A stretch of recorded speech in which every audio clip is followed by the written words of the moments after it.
Ngày hôm nay mọi người đang hoài nghi về một cậu bé nhìn có vẻ rất là gầy guộc nhút nhát như em, lại còn đeo cái cặp mắt kính, là làm được điều gì cho chương trình? Em có nghĩ nó đơn giản không? Em nghĩ là nó không đơn giản đâu. Vâng, tôi cũng nghĩ vậy.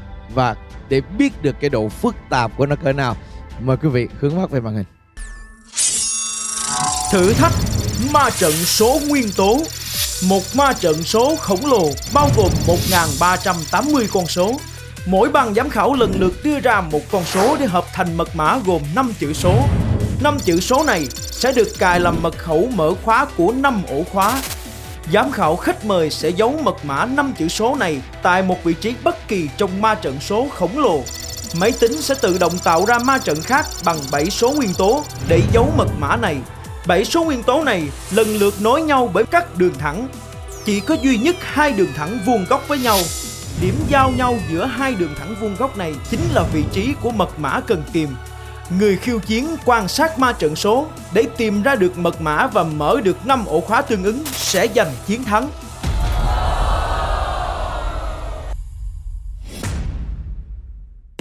Một 1380 con số, mà mỗi con số là có 5 chữ số.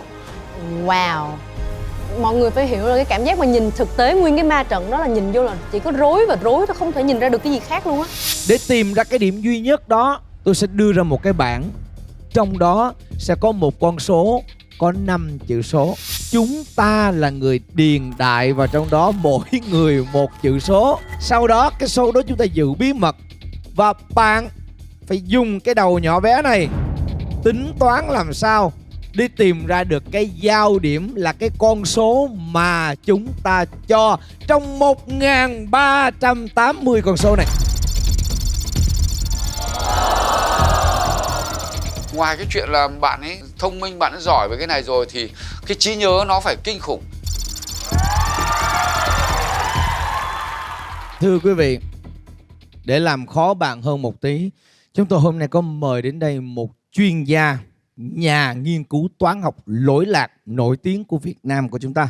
Ông là một trong 2 người đầu tiên tại Việt Nam mang đến chương trình đem toán cho mọi người. Và ông đã tốt nghiệp trở thành tiến sĩ của Đại học Lomonosov của Nga.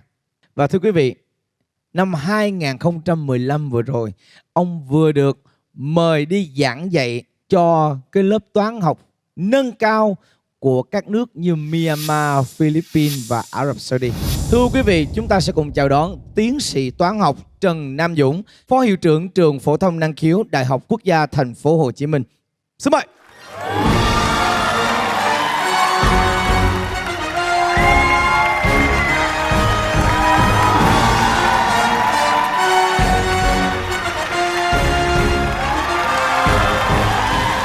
Dạ, xin chào thầy.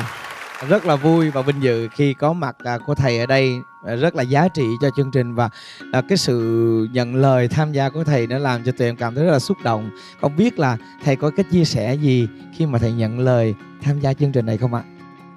Khi mà tôi đọc các cái quy định về cái cách chơi của cái cuộc chơi này, đặc biệt là cái phần toán học á, thì tôi cũng rất là ấn tượng. Cái thử thách nó rất là lớn. Tôi chưa mường tượng được lắm là bạn này sẽ dùng các cái kỹ năng tính toán cũng như là trí nhớ như thế nào để giải quyết được cái bài toán mà ban tổ chức đặt ra. Và hy vọng là quý vị và các bạn ngày hôm nay sẽ thấy được một cái sự tôi gọi là làm khó của một tiền bối, một cây đại thụ trong toán học dành cho một bạn nhỏ. Thầy sẽ là cái người giấu cái con số có 5 chữ số này vào bất cứ một cái vị trí nào mà thầy cho là bạn sẽ khó tìm ra được. Bây giờ trước tiên anh mời em về chiếc ghế khiêu chiến an toàn.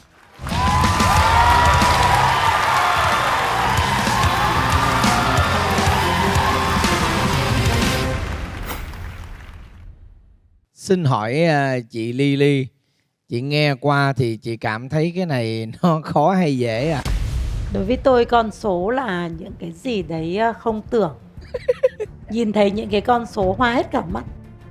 Đây là một cái sự tổng hợp. Thứ nhất là cái trí tuệ quan sát. Cái thứ hai nữa là cái sự tính toán thật nhanh và cái độ tính nhẩm cao, thì mới có thể tưởng tượng về không gian và tưởng tượng ra được cái kết quả đấy. Tại vì quý vị biết không, Nếu mà mình phát cái tờ giấy ra, mình còn có được mình giả bộ mình lấy 7 điểm, mình nối lại thử, mình quẹt thử, mình làm nháp thử.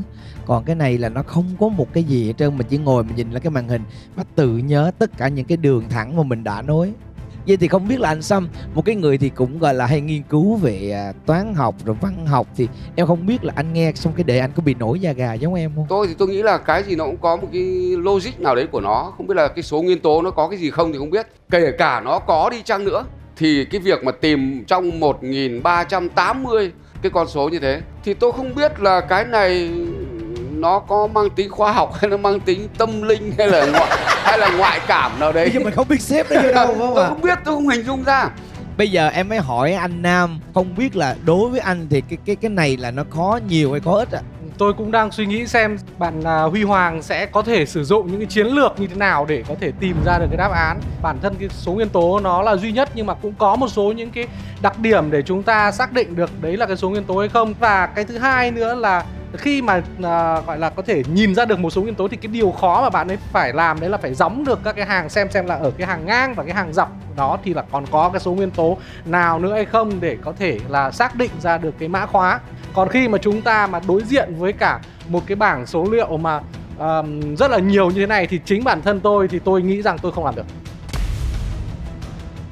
Dạ vâng ạ. Thưa thầy, cái bảng vừa rồi đó, với cái người nghiên cứu về toán học như thầy thì theo thầy làm cái chuyện này là bạn sẽ phải đối diện với cái khó nào?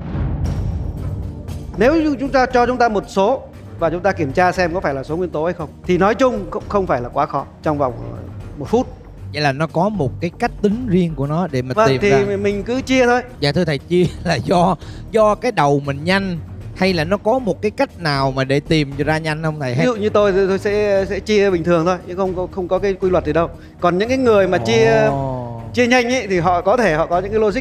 Có nghĩa là logic hiện nay vẫn là một câu hỏi là có ai tìm được ra nó hay không? Giống như chúng ta mà quay cái cục Rubik này. Dạ vâng. Mà quay theo các cái lớp lang ấy thì nói chung là phải ít nhất 1 phút. Dạ vâng. Nhưng mà người ta quay toàn 10 mấy giây thôi, chứng tỏ họ có những cái logic đặc biệt của họ. Ồ. Rồi. Để Thì bây giờ giả sử như là bạn Huy Hoàng có cái logic đặc biệt. Cái khó khăn tiếp theo chính là con số chúng ta có 1380 số, 46 hàng ngang dạ. Và 30 cái cột. Thì là số lượng rất là lớn. Tôi nhân lúc nãy ra cứ 1 phút hay là 30 giây hay là 15 giây một số thì cũng rất là lâu, nhân với 1380. Sau đó thì quan trọng nữa là bạn lại phải nhớ những cái chỗ mà đã tìm ra. Dạ đúng rồi. Nhớ những cái chỗ nhớ mà 7 tìm ra. cái chỗ mà mình tìm ra để cái số nối nó lại. Và 7 cái chỗ đó thì nó sẽ tạo ra 21 cái đường đó. 21 cái đường đó chỉ có đúng duy nhất một cái cặp đường là nó vuông góc với nhau thôi. Dạ vâng. Không có bất cứ một công cụ trợ giúp nào cả. Tôi có thể nghiên cứu được những cái điều gì khác, nhưng mà với cái bài toán như thế này thì đối với tôi là lại rất là với khó. thầy cũng là khó đúng không? Vâng. Dạ vâng. Mình nghĩ với một ma trận có số lớn như thế này thì đây là một đề không hề đơn giản và nó khá là thử thách đối với mình. Dạ thưa thầy, nếu ở góc độ là chuyên môn về toán học thì nếu thầy được cho điểm, thầy đánh giá cái này là khó theo thang điểm nào từ 1 tới 5 ạ? Tôi nghĩ cho 5 thì hơi quá nhưng mà 4,5. 4,5. Đó là gợi ý của thầy. Là thầy. Đó là thầy. Và còn bây giờ thì xin mời các giám khảo. Tôi không cần hỏi, tôi cũng đang đoán giám khảo Trần Ly Ly sẽ cho 5. Không thể khác được.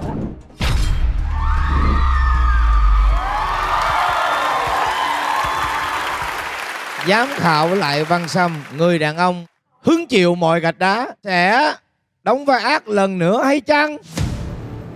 Thưa quý vị, không phải là 1, 3, 5, 7 như những cái số nguyên tố đơn giản mình thường biết với nhau, mà đây là 5 chữ số và phải sàng lọc nó ra 7 cái số nguyên tố đấy.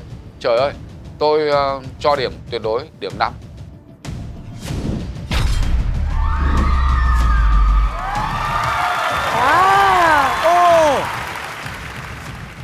Dạ vâng. Thế còn Tóc Tiên? Xét về cả tính logic, về chuyên môn vân vân thì đối với em bảng số vừa rồi là impossible, tức là không có bất kỳ khả năng nào mà có thể làm được hết, cho nên là dĩ nhiên là em sẽ cho số điểm cao nhất. 3 con 5. Có những tiết mục trước mà mình cảm thấy khá là ấn tượng, cũng không thể đạt được tới tuyệt đối như vậy, cho nên là mình cũng cảm thấy khá là áp lực. Người ta đang đánh giá cái điều em đang làm là cực kỳ cao. Anh tin chắc là em sẽ làm được, bởi vì anh thấy cái gương mặt em, anh có niềm tin vào trong đó. Xin mời bộ phận hỗ trợ khoa học cho chúng tôi bảng. Thưa quý vị, chỉ có chúng ta biết con số đó là số nào thôi, bạn sẽ không được nhìn. Và tôi xin phép được điền con số đầu tiên vào cái ô này. Xin những vị giám khảo còn lại mỗi người cho tôi một số bất kỳ. Ban giám khảo đang tiến hành đưa ra những con số ngẫu nhiên. Với một ma trận số khổng lồ như vậy, đây quả là một thử thách đòi hỏi Huy Hoàng phải tập trung cao độ. Và để cho mọi người thấy cũng như là giám khảo có cơ hội được giám sát, anh mời Tóc Tiên sẽ cùng lên cùng với thầy mình giấu con số này vào ma trận. Xin mời. Em mời thầy sẽ chọn cái kinh độ đầu tiên, thầy sẽ điền vào đó, còn Tóc Tiên sẽ chọn một vĩ độ dùng Trấn Thành nhé. Xin mời em.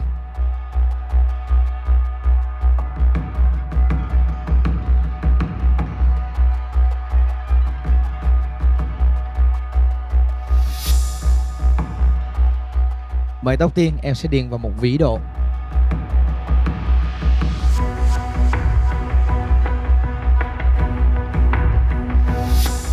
Thưa quý vị, và đây là tọa độ của điểm mà chúng ta sẽ giấu con số có 5 chữ số này vào đó.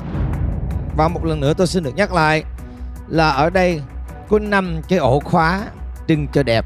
Dạ không, không đơn giản như vậy. Và mỗi một cái ổ khóa sẽ tương đương với một cái chữ số mà chúng ta đã cho bạn để tạo ra một số có 5 chữ số. Bạn sẽ tìm ra con số đó và cái password nằm ở đây. Khi bạn mở được cái thùng này ra thì bên trong sẽ là một bảo bối giúp cho bạn thông minh hơn người. Đã thông minh lại còn thông minh hơn. Bây giờ tôi mời tổ trợ lý khoa học sẽ lên đây set mật mã cho ổ khóa của cái container này. Và đồng thời chúng tôi mời quý vị hướng mắt về màn hình để xem tọa độ mà chúng ta vừa cho nó nằm ở đâu trên cái ma trận này. Thưa quý vị, nó là cái số màu đỏ. Đó. Vâng, nhiệm vụ của bạn là tìm ra con số đó. Và cuộc thi bắt đầu.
Cho em hỏi là hình như là vị trí mật mã bị lỗi phông ạ. Từ từ. Cái gì em? Em có phát hiện cái điều gì? Vị trí B5 13 B5 mật mã bị lỗi phông. và 13 mật mã nó bị lỗi phông. Huy Hoàng đang khiến các giám khảo cảm thấy rất hoang mang. Điều gì sẽ diễn ra? Hãy cùng chờ xem. Thì lúc đó mình hoang mang quá. Ủa, sai là tại sao sai? Mà vấn đề các bạn chỉ cái con số sai đúng là cái con số mà mình chọn luôn. Cho nên là mình hoang mang là không biết là mình đã chọn sai hay là chương trình đã có một cái vấn đề gì đó. B5 Mật mã bị lỗi phông và 13 mật mã nó bị lỗi phông. Vì sao? Nhìn phông nó khác so với các vị trí còn lại thôi ạ. Cái sự sai số của cái phông chữ nó rất là nhỏ thôi. Có nghĩa là chúng ta dùng cái phông chữ khác nên cái độ lớn của cái chữ nó không bằng. Và bạn đã phát hiện ra. Ví dụ như tôi chẳng hạn, mà phải trải qua một kỳ thi thế thì chắc là thôi mình láu cá, mình biết thừa là cái này nó khác hẳn thì chắc chắn là con số này thì mình làm một phát để cho giật gân là tôi tìm ngay ra cái số đấy. Nhưng mà không, rất là trung thực. Đó là số chúng ta đã đưa ra. Trời ơi.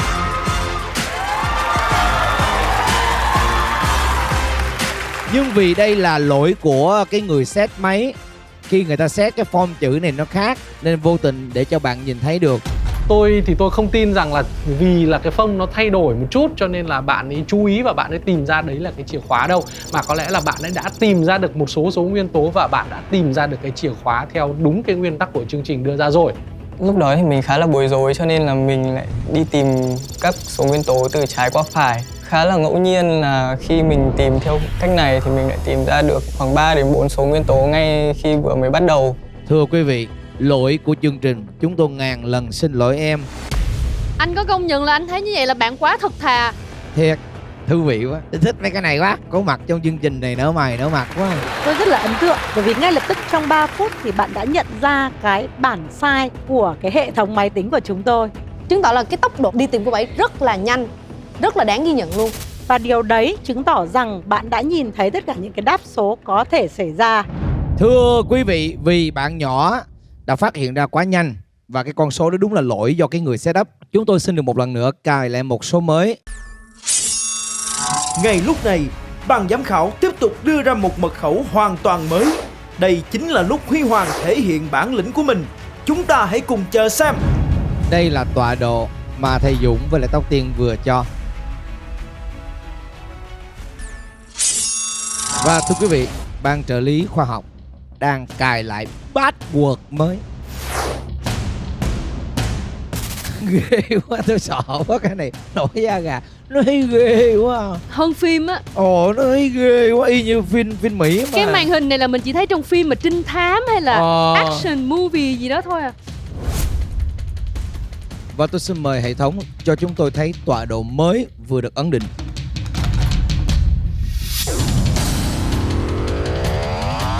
Và ma trận bắt đầu. Mời em.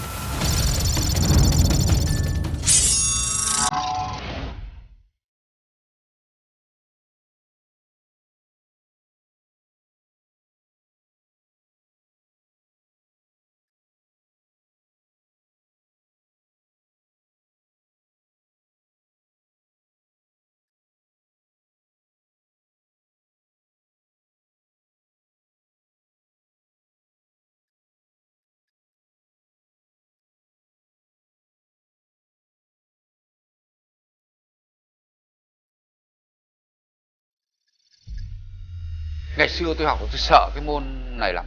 Mấy cái môn mà lượng giác rồi mấy môn mà số học này là nó kinh khủng lắm. Để có thể nối được các số nguyên tố trên ma trận này vào với nhau như vậy thì cũng khá là khó.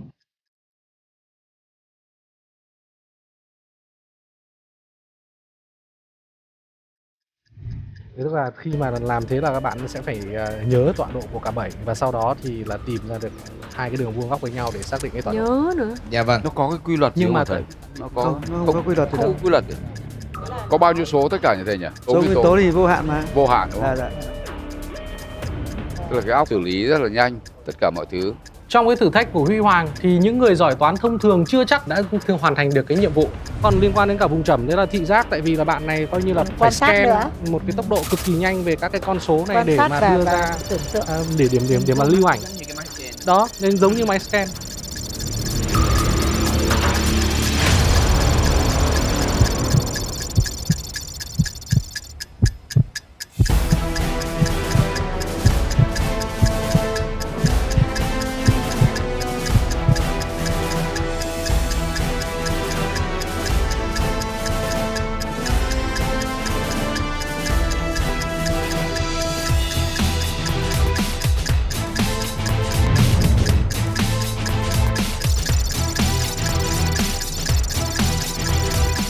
Nó phải tính nhầm ngay trong lúc đấy là cái số nào mà chỉ chia hết cho chính nó và cho một. Cực kỳ khó.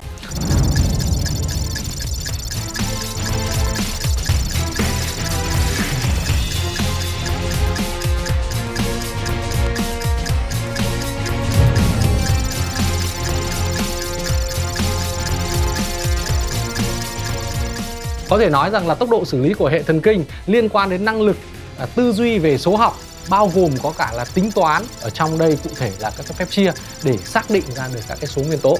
Và bên cạnh đó còn có cả cái năng lực định hướng và tri giác không gian.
bởi vì bạn ấy không mất quá nhiều thời gian đâu.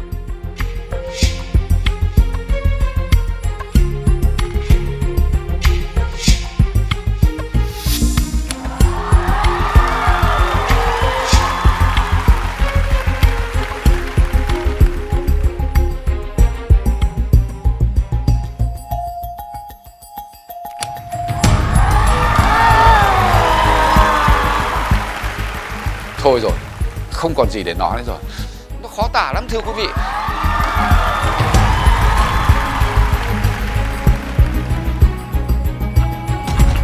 No, no, no, no, no, no.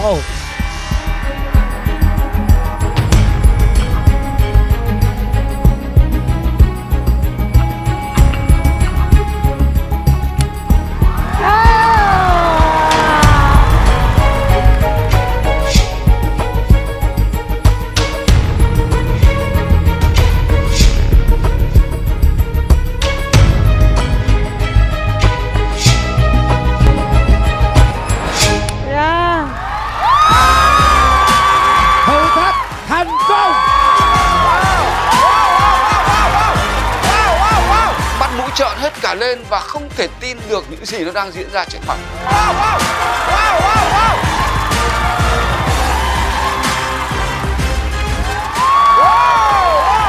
Xin chúc mừng Huy Hoàng.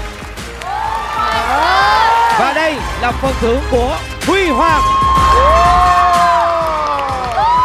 Bí quyết sẽ giúp em thông minh hơn người.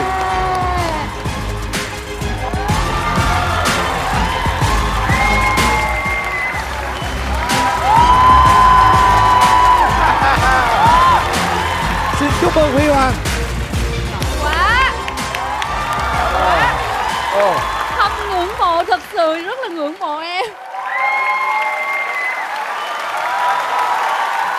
Tôi không còn biết phải nói gì về em. Thưa quý vị, tôi thật sự tự hào và tôi hiện nay tôi vẫn có một cái nghẹn ngay cổ. Tôi cũng không biết phải nói như thế nào về cái trường hợp vừa rồi. Thưa quý vị, làm sao giữa 1380 con số không một dữ liệu gì cả em có thể tìm ra được cái con số ngẫu nhiên mà người ta đưa ra? Em cho chúng tôi biết cái cách giải của em đi nào. Thực ra là em cũng không biết là mật mã được giấu tại vị trí nào, cho nên là em quyết định là tìm từ hàng giữa đi ra và cũng khá là may mắn. Em chia từng số hả? Dạ vâng. Thiệt á hả? Dạ vâng. Thưa quý vị, em chia từng số để tìm ra số nguyên tố. Em có thể cho chúng tôi biết được 7 cái số nguyên tố ở 7 vị trí khác nhau mà em đã tìm ra được không? Để tìm ra cái mật mã đó. Dạ, số đầu tiên là C32 C32 2137 là 02137. Chính xác. Tiếp theo. Số thứ hai là C332 C332 800823. Chính xác. Số thứ ba là B513 03167 ạ. 03167. Chính xác. Số thứ tư là B119 01489 ạ. Chính xác. Số thứ 5 là B3 24 00587 ạ. Chính xác.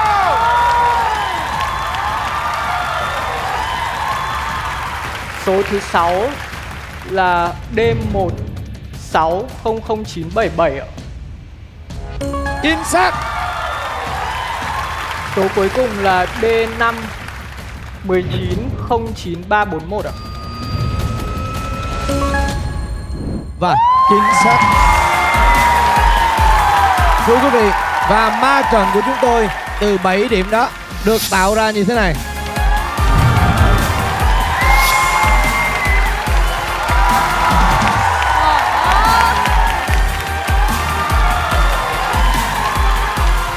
Chúng tôi không còn biết phải nói điều gì nữa thưa quý vị. Thật sự.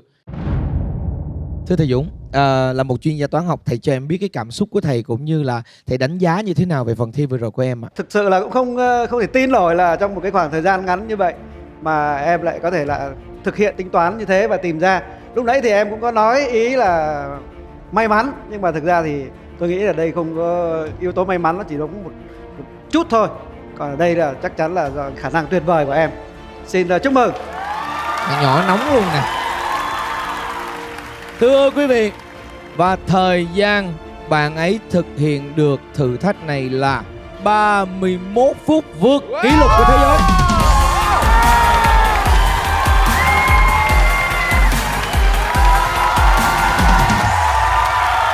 Thưa quý vị, tuyệt vời.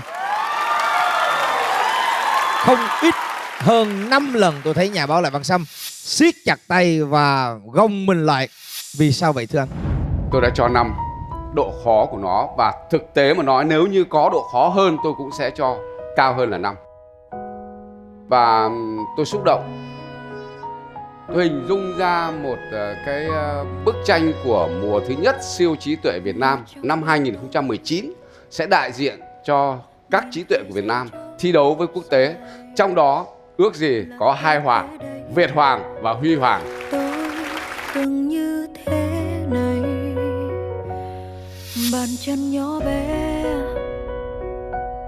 chẳng dám đi xa, sợ khi vấp ngã tôi chẳng thể bước qua. Từ năm 2017 đến bây giờ thì chúng em đều có một điểm chung là đã thi cái gì là thi hết mình. Và ở sân chơi siêu trí tuệ này thì em tin là khi mà em gọi thì bạn ấy sẽ trả lời.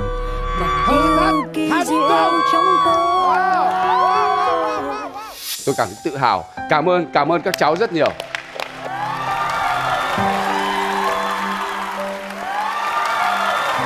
Xin cảm ơn nhà báo Lại Văn Xâm. Tóc Tiên, em nghĩ sao về phần thi vừa rồi? Có lẽ là dù đã tham gia nhiều chương trình nhưng mà đây là chương trình đầu tiên mà em cảm thấy là mình được hưởng cái sự tự hào ké từ những bạn thí sinh, ngưỡng mộ những cái tài năng của bạn ấy, ngưỡng mộ cái sự chính trực, cái sự thật thà của bạn ấy. Lần một bạn ấy cảm thấy là không đúng thì bạn ấy nói ngay lập tức để mình Đúng. đổi đề. Tự trọng và thật thà. Ở đây cái cảm giác là mọi người đều nổi da gà vì trí thông minh của bạn và cái sự điềm tĩnh khi giải quyết cái bài toán. Ở ngoài thì rất là bẽn lẽn và nhút nhát, nhưng khi đối diện với lại một cái ma trận con số vậy, bạn cực kỳ điềm tĩnh. Thật sự em là một thần tượng mới của chị, và chị tin rằng em sẽ là thần tượng mới của giới trẻ. Bây giờ tôi mới thấy cái tên của thằng nhỏ nó có sức phát huy của nó. Huy Hoàng. Huy Hoàng. Lúc bước ra thì bẽn lẽn, nhưng bây giờ mới là Huy Hoàng. Chị Trần Lily, em có muốn chị nói vài lời với bạn? Khi mà Huy Hoàng nhận ra cái sai số lần đầu tiên, từ trong cái linh cảm của tôi đã nói với tất cả các giám khảo là bạn ấy đã thắng rồi. Tại vì bạn đã nhìn ra sai số, tức là tất cả những cái khác bạn có thể liên kết được và bạn đã tìm ra cái đáp số của lần đầu tiên. Thưa chị, em xin phép được mượn cái ý này của chị để em nói thêm cái điều này. Tại sao bạn phát hiện được cái số đó ạ? Là tại vì lúc đó trong thời gian ngắn nhất bạn đã tính được tới Chính cái xác. số đó rồi. Có thể mình là người làm nghệ thuật, mình không xúc động, và càng ngày cái sự xúc động ấy càng ít đi. Nhưng mà hôm nay ở chương trình này, thực sự mình cảm thấy yêu nước vô cùng, sự tự hào kinh khủng. Lúc đấy chỉ mong là quốc ca sẽ vang lên, bởi vì đấy là nó tự hào, trái tim của mình nó bóp nghẹt. Thật sự đấy là thật lòng, và chỉ mong rằng những cái người như em sẽ đóng góp cho tương lai. Tuyệt vời lắm Huy Hoàng ạ. Và tất cả những cái gì mà em mang đến cho hôm nay thì chúng ta vô cùng tự hào cho Tổ quốc của chúng ta. Yên tâm đi Trần Lily, là bởi vì cuối năm cái trận chung kết giữa đội tuyển Việt Nam thì siêu trí tuệ Việt Nam với quốc tế, chắc chắn chúng ta sẽ chiến thắng và quốc ca lúc đó sẽ vang lên. Dạ vâng. Đây là phút mà tôi nghĩ là cả trường quay và khán giả cả nước sẽ hướng về anh. Điểm số của anh sẽ cho mọi người biết cách nhìn của anh theo góc độ khoa học về phần xử lý vừa rồi của bạn ấy. Xin mời. Tôi xin chia sẻ một chút cái cảm xúc ngay lúc này. Tôi nghĩ rằng là cái thông điệp mà Hoàng muốn mang tới trong chương trình siêu trí tuệ Việt Nam thì tôi nghĩ là Hoàng đã đạt được rồi. Một Huy Hoàng độc nhất và duy nhất với tiết mục ma trận số nguyên tố mà em đã thể hiện cho chúng ta thấy. Và tôi cũng muốn là chỉ rõ cho mọi người thấy một chút về những cái gì mà Hoàng đã phải vận dụng để giải quyết cái bài toán mà chúng ta vừa mới đưa ra. Cái thứ nhất đấy là cái năng lực tính toán siêu nhanh, mặc dầu là có một số những cái nguyên tắc cơ bản để giúp Hoàng loại trừ ra những cái số mà không phải là số nguyên tố. Tuy nhiên chỉ có một cái cách thức để kiểm tra những cái số khác không có những cái dấu hiệu nhận dạng đó là số nguyên tố hay không, bằng cách là phải thực hiện một số những cái phép chia. Nhiệm vụ của Hoàng là không phải là chỉ tìm ra cái tọa độ mà còn phải tìm ra được 7 cái số nguyên tố được giấu ở trong một cái ma trận rất lớn như vậy. Tôi nghĩ rằng là để giải quyết được cái nhiệm vụ này, ngoài cái năng lực tính toán nhanh, ngoài cái năng lực số học, ngoài cái năng lực trí nhớ ngắn hạn để lưu trữ tất cả những cái thông số, thực hiện những cái phép tính ở trên màn hình, thì còn có cả cái năng lực định hình về mặt không gian, để sau khi mà tìm ra tất cả những cái điểm số đó, Hoàng có thể quay lên và đọc cho chúng ta được từng cái tọa độ. Và tất cả những cái năng lực đấy hoàn thành trong khoảng thời gian kỷ lục là 31 phút. Có đúng là em thực hiện chia toàn bộ chứ không phải dùng cái bộ nhớ của em không? Cũng có khoảng 90 đến 95% là em chia. Quá kinh khủng. Dạ vâng, quá xuất sắc và cực kỳ phi thường. Tôi tin chắc là thầy Dũng ngày hôm nay cũng sẽ rất là vui, bởi vì có thể thấy được những thế hệ tương lai của mình thật sự giỏi và xứng đáng. Và đây sẽ là điểm số mà anh Nam sẽ dành cho Huy Hoàng. Mời quý vị cùng theo dõi.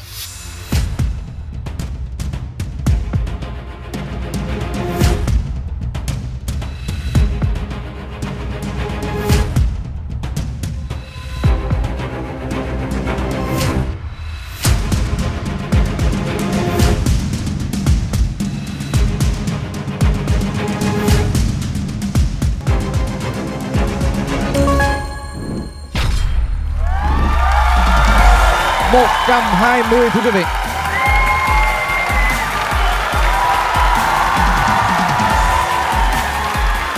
Thước đo duy nhất của giám khảo khoa học sẽ phải dựa trên những cái bằng chứng khoa học và phân tích kỹ càng về những năng lực mà thí sinh thể hiện cũng như là độ khó của các nhiệm vụ. Anh Nam đã cho 8 điểm trên 10 điểm. Cho Thành hỏi là vì sao anh lại cho 8 trên 10 mà không phải là những con số cao hơn? Đấy là Hoàng vẫn có một số những cái nguyên tắc để loại trừ đi một số lượng lớn những cái số không phải là số nguyên tố. Nhưng mà tôi hoàn toàn tin tưởng rằng có thể là một cái thử thách khó hơn nữa thì cũng không thể hạ gục được một Huy Hoàng độc nhất và duy nhất ở trên siêu trí tuệ Việt Nam. Như chúng tôi đã nói, cái điểm đến của chúng tôi không phải là điểm tuyệt đối, nhưng mà dĩ nhiên luôn luôn phía trước sẽ có một mục tiêu mới để mình phải chinh phục. Và dù gì đi nữa thì hiện nay trong mắt chúng tôi, em là một người phi thường và cực kỳ đáng tuyên dương thưa quý vị. Huy Hoàng, siêu trí tuệ Việt Nam. Và thưa quý vị, hôm nay chúng tôi xin được gửi đến cho bạn huy chương danh dự của chương trình. Và xin mời thầy Trần Nam Dũng sẽ thay mặt cho chương trình gửi tặng cho bạn cái huy chương này. Trong giây phút lắng động này, đầy vinh quang và tự hào, tôi muốn bạn gặp gỡ lại bạn của mình. Mời Việt Hoàng.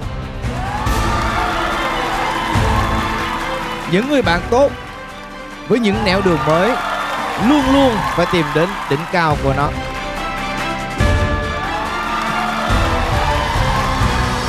Và một lần nữa thưa quý vị, hãy cùng nhìn ngắm anh ta hướng về đỉnh cao của danh vọng trong chương trình ngày hôm nay.